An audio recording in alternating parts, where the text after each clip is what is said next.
En aquel tiempo Jesús dijo a los judíos: mis ovejas escuchan mi voz, yo las conozco y ellas me siguen.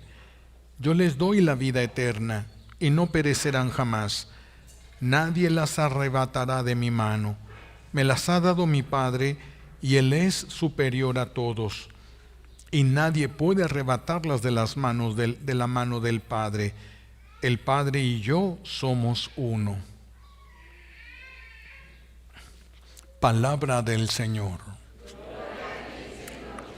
Recibimos la bendición con la palabra de Dios.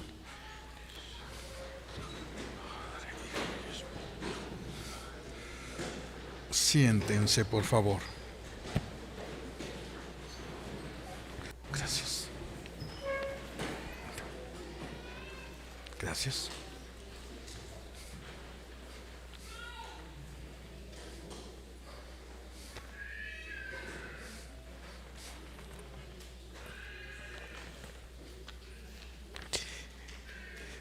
Todos somos descendientes de Adán. Como somos descendientes de Adán, somos herederos de la promesa que Dios le hizo a Adán. ¿Cuál es la promesa? ¿En qué momento le hace la promesa? Dios le hizo la promesa a Adán de que iba a enviar a alguien que le iba a pisar la cabeza a la serpiente que lo engañó. Esa es la promesa de la salvación. Voy a mandar a alguien que va a aplastar la cabeza, va a vencer a la serpiente, y entonces Adán y los que quieran de su descendencia ser salvados podrán ser salvados. Los que quieran, porque Dios siempre respeta la libertad humana. Y entonces, para cumplir esta promesa, para que Jesús no nada más apareciera en el mundo haciendo milagros, nuestro buen Dios quiso dejar constancia de que era su Hijo. Para esto se formó un pueblo a través de un hombre llamado Abraham. De ahí comienza Dios la formación del pueblo, donde se van a dar las profecías que hablan de la venida del Mesías, del enviado, del cumplimiento de la promesa que Dios le hizo a Adán. Ahora esta promesa pasa a manos de Abraham. Dios le hace la promesa y esta promesa va a venir pasando de generación en generación. Entonces Dios va a enviar. Abraham va a hacer una profecía sin darse cuenta. Cuando va subiendo con su hijo Isaac hacia el monte Noria, que va a ser después el monte Calvario, va subiendo y él lleva cargado su hijo. Isaac lleva la leña, lleva el cuchillo, lleva el fuego, y le dice a Abraham: papá, ya llevamos el cuchillo, llevamos el fuego, llevamos la leña, pero ¿dónde está el cordero que vamos a sacrificar? Y Abraham profetiza: el Señor proveerá el cordero. No se refiere al cordero que va a aparecer allí enredado en las malezas. Se refiere al Cordero de Dios que quita y borra los pecados del mundo. Dios va a enviar a la generación de este hombre la realización de las promesas. Dios va a enviar al que ahora nosotros llamamos el buen pastor. Los judíos rechazaron cuando viene Jesús el cumplimiento de la promesa. Jesús es rechazado por el pueblo de los judíos, lo mataron en la cruz. Todos hemos meditado hace poco eso en Semana Santa. Y después a los apóstoles, se van contra los apóstoles también, como lo escuchamos hoy en la primera lectura. Ante este rechazo, San Pablo dice: bueno, ustedes deberían de ser los primeros en que se les anuncie esta buena noticia, la verdad, la realización de las promesas. Pero dice, pero como no quieren escuchar, porque eran violentos contra él, tenían envidia de cuánta gente se les juntaba a los apóstoles y a ellos no, por eso los atacaron. Entonces dice: como ustedes no aceptan la palabra de Dios, se la llevaremos a los paganos. llevaremos estas verdades a los paganos, porque dice Pablo, así me lo dijo el Señor, que yo iba a ser luz de las naciones, luz, iba a anunciar la noticia hasta los últimos rincones de la tierra. Y así es como los apóstoles empiezan a trabajar para evangelizar a los paganos. ¿Quiénes eran los paganos? Todos los que no fueran judíos. En ellos entramos nosotros. Entre todos esos también entramos nosotros. Por eso a nosotros nos llegó, porque fue voluntad divina, no fue una casualidad. Fue voluntad divina que llegara hasta nuestras tierras el conocimiento de la verdad, lo que había estado oculto a nuestros indígenas, a nuestros ancestros, la verdad, la razón de todo cuanto existe. Todo eso está resumido en Jesús y nos fue transmitida esa verdad ahora a nosotros. Y Jesús por eso es el buen pastor enviado por el Padre Celestial, que viene para regresar a las ovejas a Dios. Regresar. ¿Por qué digo regresar las ovejas a Dios? No es porque nosotros hayamos estado en el cielo. Nosotros nunca hemos estado en el cielo. Perdimos el paraíso. Menos, ni en el paraíso hemos estado nosotros. Pero salimos del poder de Dios. Dios trajo a la existencia nuestro ser. Nosotros nos identificamos por nuestro espíritu, no solo por la forma de nuestro rostro, sino por nuestro espíritu. Nosotros tenemos un alma espiritual. Entonces el Señor ha venido a llevarnos a las manos de aquel que nos creó, regresarnos al que nos creó.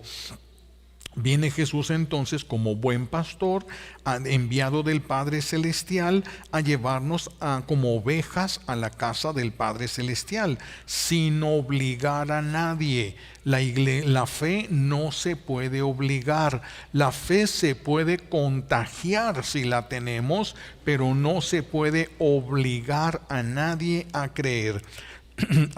Por eso, si alguien quiere seguir sus propios criterios, puede hacerlo. Nuestro buen Dios nos dio voluntad, nos dio entendimiento, nos dio libertad y tenemos que usarlas. Y las vamos a usar para ir hacia Dios o para alejarnos de Él. Cada uno de nosotros es libre para tomar la decisión que quiera tomar. Entonces, por eso aquí nos tenemos que detener para preguntarnos, ¿nosotros somos ovejas del Señor? ¿Nosotros somos ovejas de Jesús? Para poder responder esto, tenemos que saber cuáles son las características de una oveja de Jesús. Y Jesús hoy nos habla de esas características que debe de tener la oveja, aquel que lo va a seguir a Él. ¿Cuáles son estas características?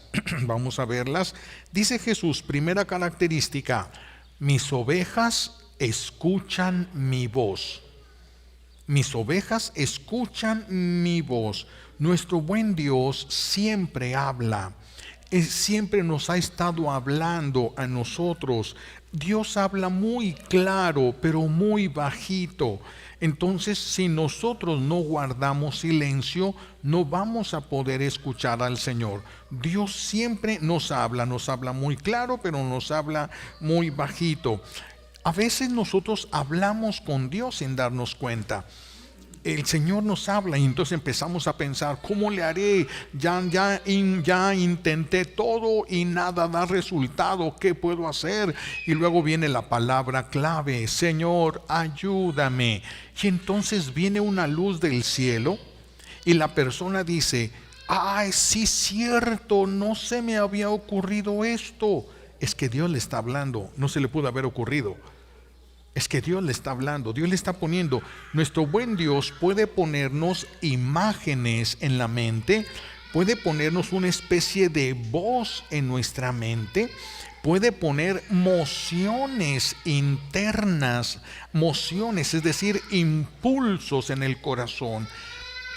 el Señor pone esos deseos en el corazón, impulsos, ese quiero hacer esto, me nace hacer esto, dicen algunas personas. Entonces Dios puede hablar a la inteligencia y de repente se ilumina, puede poner una imagen plástica, puede utilizar algo que esté en el recuerdo de nosotros, o puede utilizar algo, esto lo puede hacer Dios, lo pueden hacer los ángeles de Dios, los buenos y los que se rebelaron.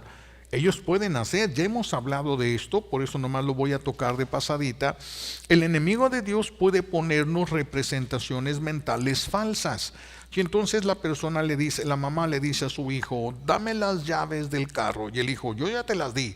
No, yo te di las llaves a ti. Y el hijo, no, es que tú no me las diste a mí, yo te las di. Y viene una representación mental donde la mamá se ve a sí misma dándole en la mano a su hijo las llaves. Yo te las di. Y el hijo, es que no me diste nada, no te hagas, mejor reconoces y no me diste nada. Y la mamá se enoja y se hace un relajo ahí. Y 3 días después la mamá se pone un saco que traía y ahí están las llaves. Y ella dice, pero yo me acuerdo que se las di. Representaciones mentales falsas han ocasionado mucha destrucción de matrimonios, de familias, de amistades y de muchas cosas, porque la gente dice, yo te lo dije, y el otro, no me dijiste nada. Yo me acuerdo, estabas aquí y yo te lo dije, y no dijo nada. Son representaciones mentales falsas. Esto lo pueden hacer los ángeles, sí lo pueden hacer los ángeles. Por eso nosotros a veces le preguntamos a los ángeles, ayúdame a encontrar esto cuando es algo esencial. No es cualquier cosa, ¿verdad? No son nuestros secretarios los ángeles, son seres de una altísima dignidad. Y les podemos pedir algún favor de algo que sea muy importante, y entonces ellos pueden ponernos una representación mental y te acuerdas dónde o qué fue lo que hiciste o dijiste. Entonces Dios Padre también nos habla, y a veces uno dice, sí, cierto, esto no se me había ocurrido, sí, pero ¿y si hago esto? ¿Y qué tal si? Y otra vez, no, pero se hace, entonces yo le puedo venir por acá, ya está hecho, listo, se solucionó. Es que hablamos con Dios sin darnos cuenta. ¿Qué clase de padre sería Dios si no hablara a sus hijos? ¿Qué clase de padre sería? Dios es un padre bueno, está en comunicación con nosotros porque nos ama. Y entonces sí, se dirige hacia nosotros. Él escucha, Él nos habla y Él nos escucha. Nos habla y nos escucha. Por eso nosotros no debemos de actuar a la manera de los animales. El animal actúa por instinto, lo que siente, eso es lo que hace por instinto. Nosotros no debemos de actuar al primer impulso, menos si es algo trascendente, si es algo que va a afectar a la familia. Tenemos que detenernos y preguntarle al Señor, Señor, ¿esto es tu voluntad? Porque si es su voluntad va a dar frutos buenos, y si no es su voluntad, lo más seguro es que no haya frutos allí. Por eso hay que preguntarle. Mientras más importante sea, más debemos nosotros detenernos y preguntarle al Señor. Detener primero nuestro camino. ¿Qué significa detener nuestro camino? No decidas tan fácil.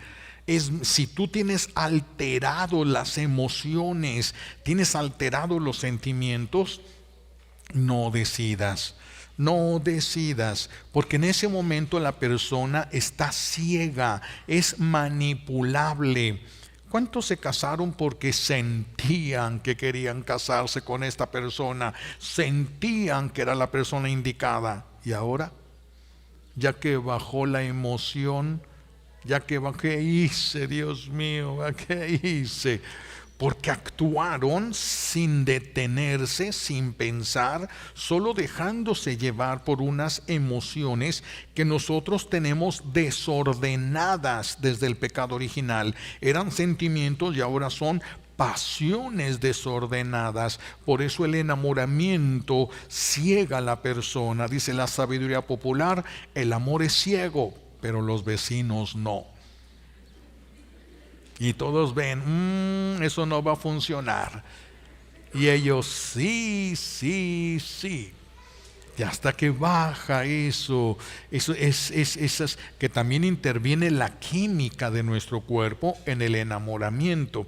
Y entonces, por eso nosotros tenemos que detenernos, tenemos que involucrar a Dios. Somos ovejas, no somos cabritos, no somos caballos salvajes que andan corriendo. No, somos ovejas del Señor. Y como somos ovejas, tenemos dueño. Y nosotros le tenemos que preguntar a aquel que es nuestro creador, nuestro dueño, pero también ha querido ser nuestro Padre. Por eso a todo tenemos que preguntarle que esto es lo que tú quieres para mí, esto es lo que me conviene, preguntarle cuál es su voluntad y siempre recuperar la paz. Nosotros no debemos actuar tampoco si tenemos un sentimiento de coraje, si nos sentimos indignados, si estamos resentidos, no hables. Si estás con el coraje en tu corazón, no hables hasta que se te baje el coraje, es decir, hasta que te mueras. No, no es cierto. En algunos casos sí, en algunos casos va a ser ya no hablar hasta que se muera, pero no. ¿Por qué? Porque mientras está el coraje, somos manipulables, estamos alterados, entonces nuestra mente está turbada. ¿Voy a poder entender a Dios? No, por muy claro que Dios me hable, no lo voy a poder entender. Yo necesito recuperar la paz para poder entender a Dios. Entonces, si yo me encuentro todo alterado, no debo tomar decisiones, ninguna decisión, por buena que parezca en ese momento, porque puedo estar manipulado. Tengo que esperarme a recuperar la paz. Una vez que recupere la paz, podré entender un poco mejor a Dios. Tal vez no completamente, pero sí un poco más podré entender qué es lo que Dios quiere y no me voy a equivocar. O por lo menos nos vamos a equivocar menos. Entonces, dice Jesús, una de las cosas, mis ovejas escuchan mi voz. Mis ovejas escuchan mi voz, una de las características de las ovejas. Segunda, dice Jesús, yo las conozco. ¿Qué significa eso? Si Dios ve a toda la humanidad, ¿cómo puede decir que a uno sí lo conoce y a otro no lo conoce? ¿Qué significa esto que Jesús dice? Lo que pasa es que nosotros, los seres humanos, hemos sido creados por Dios para llenarnos de Dios. Algo así como si fuéramos una especie de espejo en el que Dios se quiere ver a sí mismo. Y para que esto suceda, nosotros tenemos que llenarnos de Dios.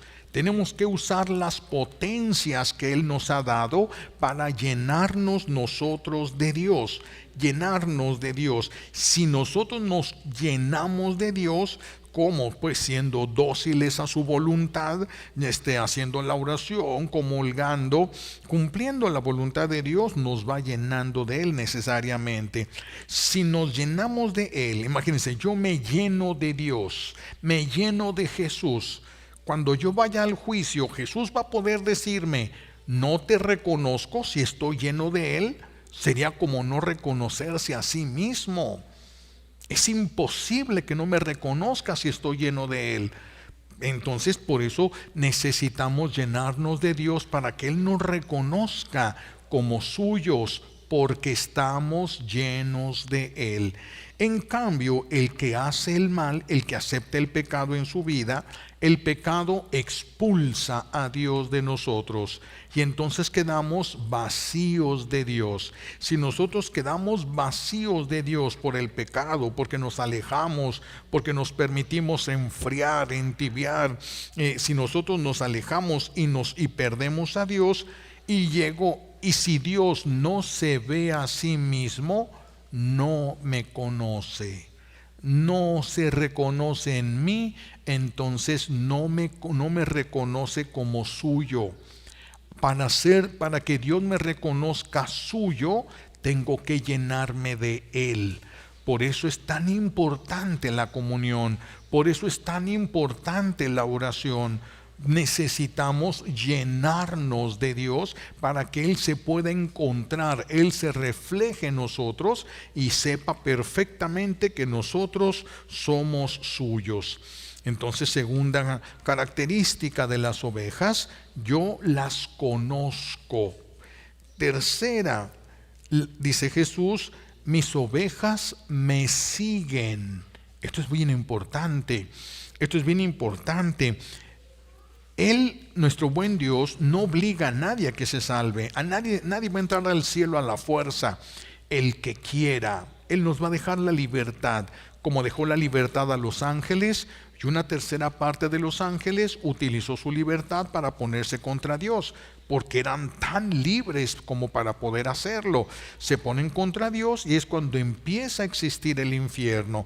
Luego a nosotros nos va a poner a prueba para ver si nosotros queremos estar con Él. Vamos a ser puestos a prueba. No nos va a obligar a seguirlo. Acuérdense las palabras de Jesús: el que quiera seguirme, no hay ninguna obligación. El que quiera ir al cielo, el que quiera regresar al Padre Celestial, dice Jesús, tome su cruz de cada día y sígame. Entonces no está obligando a nadie, no está obligando a nadie.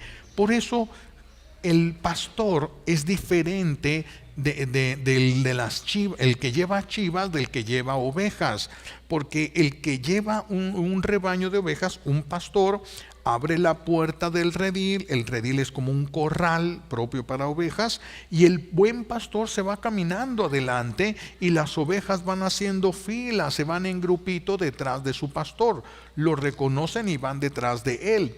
Entonces no lleva nadie a la fuerza. Jesús va caminando adelante de nosotros. El que quiera seguirme me sigue, el que se quiera detener se detiene, el que se quiera regresar se regresa. Él va adelante, Él va adelante. Tenemos toda la libertad para seguirlo o para no seguirlo. Tenemos toda la libertad. El que no lo quiera seguir, pues no hay otro camino para el cielo. No hay otro camino, nadie se puede inventar otro camino. Jesús dijo: yo soy el camino y yo soy la puerta. El que no sigue ese camino, pues se va a perder en el monte, se va a perder, no va a poder encontrar la puerta, porque la puerta es Jesús. Nadie podría encontrar el cielo, nadie podría entrar en el cielo si no es a través de Jesús mismo. Entonces, por eso es tan importante seguirlo, por eso es tan importante la oración, por eso es tan importante la comunión, porque es nuestra manera de seguir al Señor. Seguirlo. ¿A dónde lo vamos a seguir? ¿A dónde va Jesús? Jesús va a estar a la derecha del Padre. Si nosotros vamos con Jesús, estaremos con Jesús. No delante de Jesús ni detrás de Jesús, somos el cuerpo místico de Jesús. Vamos a estar en Jesús delante del Padre Celestial. Entonces, el que sigue a Jesús va hacia el cielo. Seguir a Jesús significa caminar en santidad. Eso significa seguir a Jesús, caminar en santidad, crecer en el amor a Dios, en el amor al prójimo y en el amor a nosotros mismos. Creer en Cristo entonces nos pone en movimiento.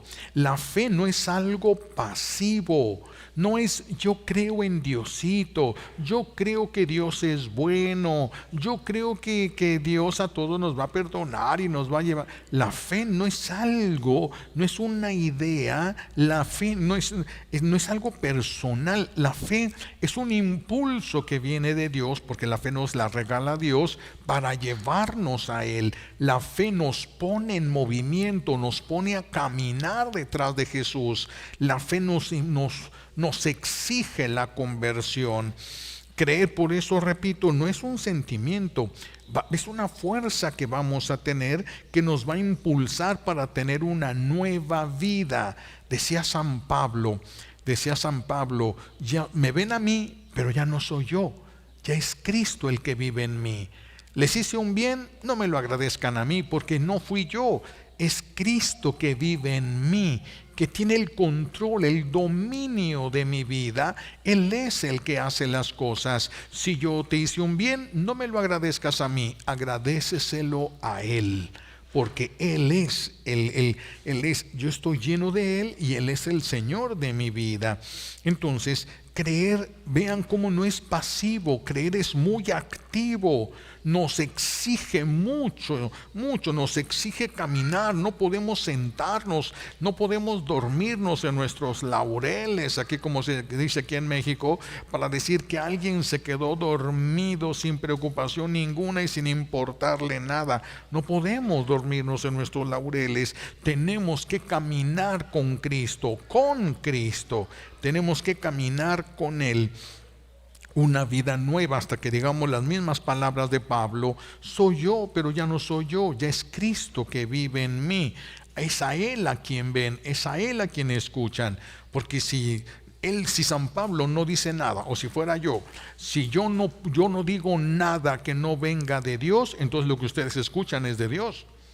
Si lo que ustedes escuchan es algo mío, entonces ya no están escuchando a Dios, sino a una persona.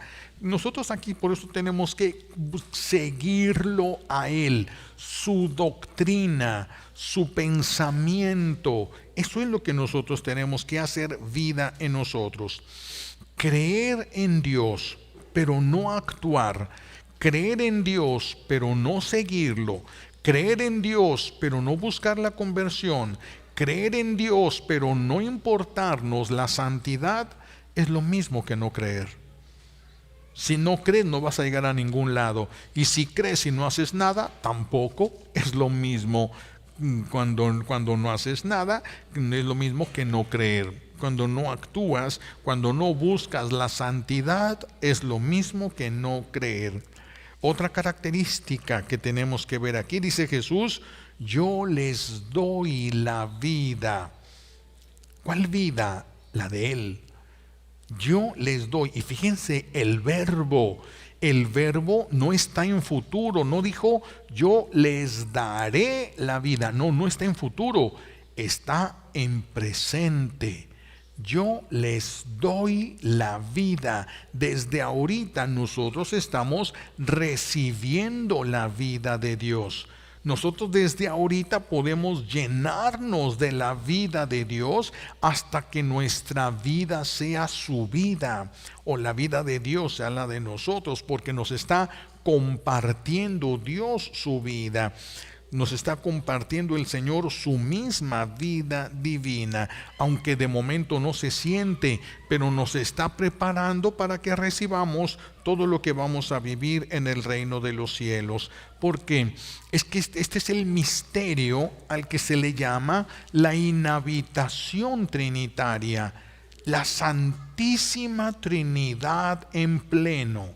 El Creador de todo cuanto existe quiere habitar en ti. Si tú le haces un espacio a Dios en tu vida, Él va a ser un espacio para ti en la suya.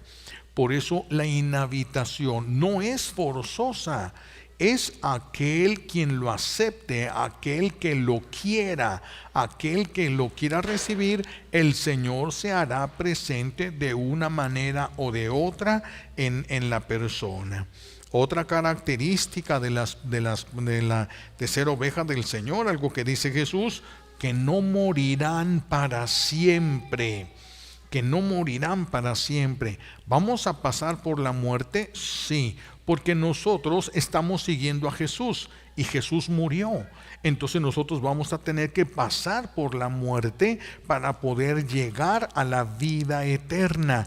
Pasar por la muerte es el desprendimiento del cuerpo y el espíritu o alma espiritual. Cuando se separan es lo que a nosotros le llamamos muerte. El cuerpo va a un lugar, entra a un estado de putrefacción hasta reducirse a cenizas, y ahí va a esperar el día de la resurrección. Ahí va a esperar el día de la resurrección. Entonces, pues es un momento muy importante para nosotros, prepararnos para morir. Es que nos falta mucha fe. Fíjense cómo somos incongruentes. Decimos, el cielo es precioso. En el cielo hay toda clase de felicidad y toda clase de belleza. Lo máximo que nosotros podemos conocer está en el cielo. Pero nadie quiere irse para allá. Todos prefieren la tierra, pero pues no, que es mejor el cielo que la tierra. Pues sí decimos que aceptamos esa idea, pero pues aquí estamos como que bien, como que aquí nosotros queremos quedarnos. Esa es la incongruencia de una fe que no es madura. Ese es el problema. No, para nosotros morir ya no debería de ser algo terrible. Ni siquiera deberíamos de pensar que Dios nos arrebató a un ser querido porque se murió. ¿Cómo te va a arrebatar algo que le pertenece? ¿Cómo te va a arrebatar algo que es suyo? Era suyo, siempre lo fue. Entonces, nosotros se supone que queremos ir al cielo, pero pues no ahorita. Queremos ir al cielo, pero no ya, ¿verdad? Cuando ya no haya remedio, cuando ya no haya más y cuando ya prácticamente nos arrebaten la vida, porque no la queremos entregar al que nos la prestó. La vida nosotros la tenemos prestada. Si Dios nos hubiera dado, nos hubiera regalado la vida, tú podrías morir cuando quisieras, era tuya la vida, pero no, la vida es prestada. Ni te la puedes quitar, ni se la puedes quitar a nadie. Pero el Señor dice, no morirán para siempre. Pasaremos por ese estado de morir, porque es necesario, pero de ahí el cuerpo se va al estado de putrefacción, el alma espiritual va al juicio. En el juicio Dios le dice si va al purgatorio, al cielo o al infierno. Y de ahí el alma tiene que ir a donde le corresponde. Pero no va a ser así para siempre. Vamos a resucitar. Este cuerpo que ahorita tenemos va a resucitar, pero no así como lo tenemos. O sea, van a resucitar, pero ya no se van a ver feos, ¿verdad? Ya es un cuerpo glorioso, un cuerpo resucitado. Va a ser un cuerpo y ya habrá señales de lo que sufrimos. Sí, va a haber señales, porque van a ser como las señales que Jesús dejó en sus manos y en sus pies, señales de lo que hizo por amor a nosotros, lo que permitió por amor a nosotros. Pero ya no van a ser taras, ya no van a ser cosas como nos limitan aquí en la tierra. Allí en el cielo no va a haber nada que nos limite ya. Nada de sufrimiento, no se conoce el sufrimiento, pero nadie quiere ir al cielo. Todos se quieren quedar aquí en la tierra y se aferran a que todos se queden en la tierra. No importa que la abuela tenga 3 años ahí en agonía, no, él no le hace que se quede. Ahí la quiero ver yo, que esté aquí. Es un egoísmo en el que a veces caemos y que nosotros pensamos que es amor. Por eso dice Jesús algo bien interesante: nadie me las arrebatará de la mano. Nadie me las arrebatará de la mano. ¿Por qué? Dice, mi Padre me las ha dado y mi Padre es superior a todo. Y luego dice, yo y mi Padre somos uno, superior a todo. Dios está por encima de los poderes del infierno. Por eso el infierno no le hacen la guerra a Dios. La guerra se entabla entre los ángeles fieles y los ángeles rebeldes. No es contra Dios, porque a una sola orden de Dios el infierno se paraliza. ¿Quién manda en el infierno? ¿Satanás o Dios? Dios. Satanás no manda en el infierno. Él tiene el control de ciertas cosas, pero el que manda es Dios. ¿Cómo sabemos que el que manda es Dios? Porque si una persona cae al infierno, no va a sufrir más de lo que merece. ¿Quién controló eso? Dios. Porque Satanás nos haría sufrir todo lo que pueda, pero no se le permite. Se le permite que haga sufrir a la persona lo que la persona merece, de acuerdo a lo que la persona vivió.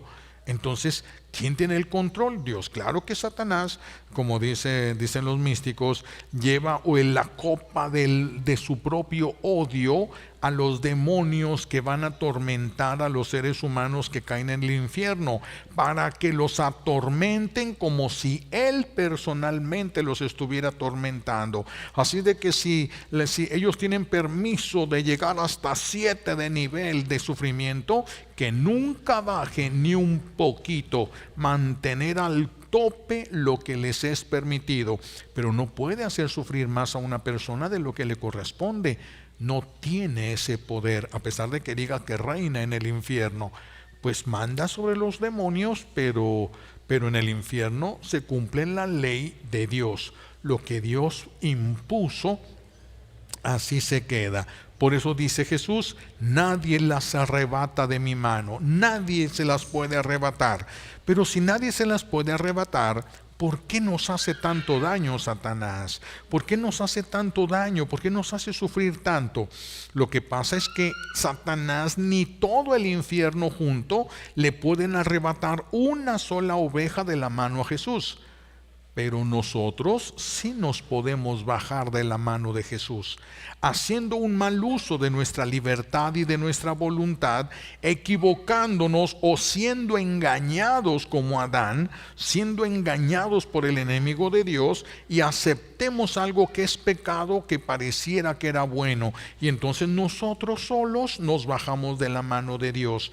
Y entonces nadie se las arrebata a las ovejas a Jesús. Pero si alguien se quiere bajar, se puede bajar. No los amarra, no los golpea, no los obliga. ¿Te quieres bajar? Bájate.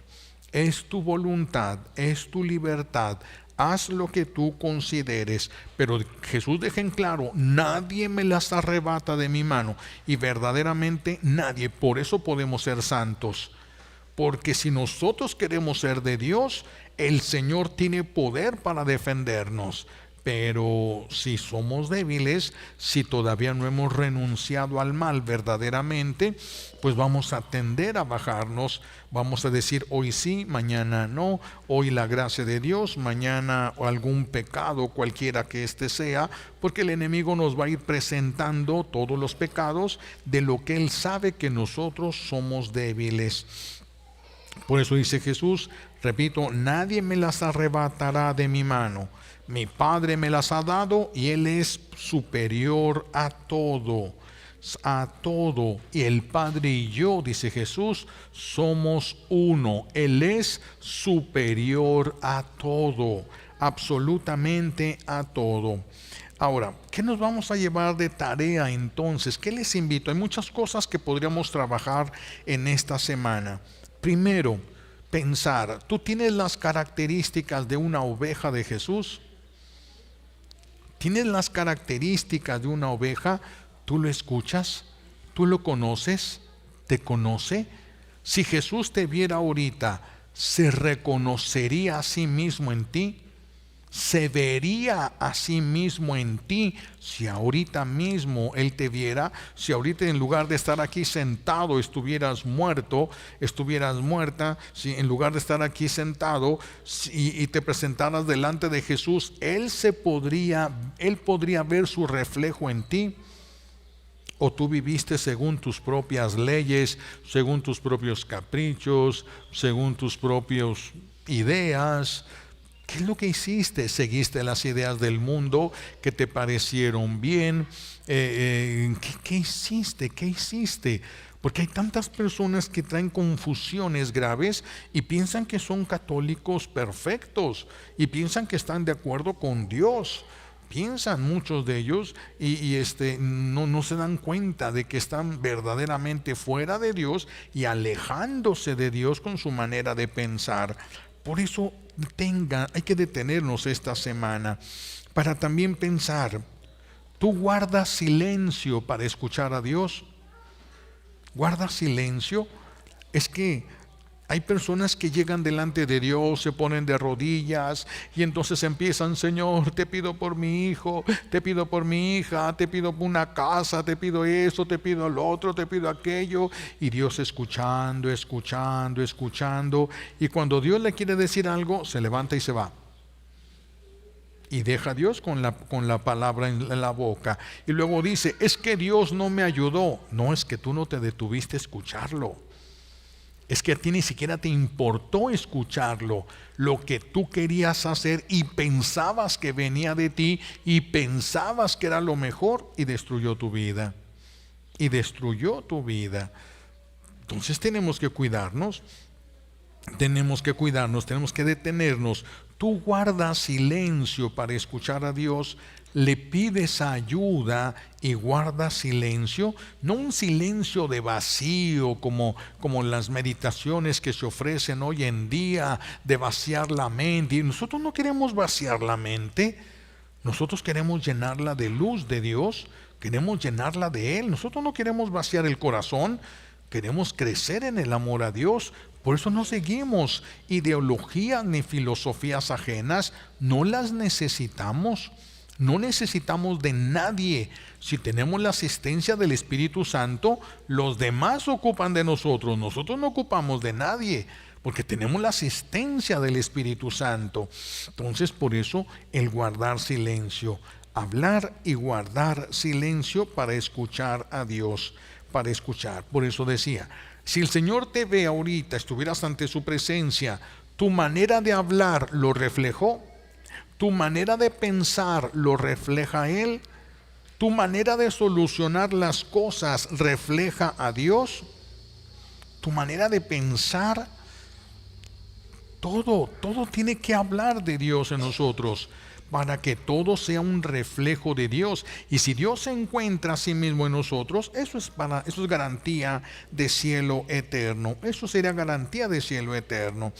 También los invito a pensar, las cosas que tú haces, ¿las haces porque tú quieres, porque tú sientes que son necesarias para tu familia o para ti, o las haces porque lo quiere Dios?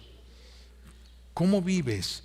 ¿Tú vives haciendo la voluntad de Dios o vives haciendo tu propia voluntad? Si haces tu voluntad de Dios, no lo estás siguiendo.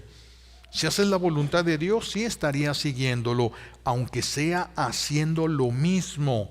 Yo no digo que cambien ustedes ni de trabajo, ni de casa, ni de nada, de familia. No se trata de cambiar las cosas. Es una forma nueva de vivir lo mismo. Una nueva forma de vivir lo mismo, preguntándole al Señor, ¿esta es tu voluntad? Tal vez yo le pregunte alguna vez si esa es tu voluntad y no puede entenderla, Dios. No puedo entenderlo, no me queda claro si esto es de Dios o no es de Dios. Entonces yo podría tomar la decisión, ya guardé silencio, ya hice ayuno, ya hice todo lo que yo tenía que hacer y ahora no entiendo si esto es voluntad de Dios. Entonces yo le digo al Señor, bueno, como no entiendo si es tu voluntad y yo pienso que es algo bueno, lo voy a hacer, pero si no viene de ti, deténme. Pon obstáculos para que yo no pueda hacer algo que no está en tu voluntad. Y de esa manera Dios nos puede detener. Y nos detiene el Señor, claro que nos detiene, porque es un Padre bueno. No va a dejar que nosotros nos vayamos al barranco porque no vimos las consecuencias de lo que estamos nosotros decidiendo. Entonces, las cosas que nosotros hacemos, las cosas que tú haces, ¿las haces porque tú quieres o ya le preguntaste a Él? O ya le preguntaste a Él. Y por último, algo que les invito también a estarle dando vueltas en la cabeza: creer en Dios y no tratar de ser santo es lo mismo que no creer. Es lo mismo. Si tú no quieres ser santo, no vas a llegar a ser santo. Los que no creen no van a llegar a ser santos. Y si tú no quieres, pues tampoco. Si tú no intentas ser santo, no vas a llegar a ser santo. Necesitas intentarlo para que Dios te dé la gracia de que puedas. No lo vas a lograr con tus esfuerzos, sino con la gracia de Dios. Pero necesita Dios ver tus esfuerzos y Él actúa, te da de acuerdo a lo que tú estás demostrando que quieres. Entonces, creer en los que creen, pero viven en pecado y viven a gusto en pecado, no se confiesan, no comulgan, rezan a veces, van a misa a veces, ya con eso será suficiente. Creer así es lo mismo que no creer. Te va a llevar al mismo lugar de los que no creen. Denle vueltas a esto en su cabeza, porque el que no sigue a Jesús, ¿cómo va a llegar al cielo si no lo siguió? Necesitamos seguir a Jesús, querer seguir a Jesús, y Él nos va a dar las facultades, las fuerzas, los medios que nosotros necesitamos para poder seguirlo, para poder llegar con Él al reino de los cielos. Revisemos nuestra vida, los invito a que revisemos nuestra vida y le pedimos a Dios Padre todas las gracias que necesitamos por los méritos de Jesucristo en la cruz y por la poderosa intercesión de la Santísima Virgen María al pie de la cruz. Alabado sea Jesucristo, ahora y por siempre.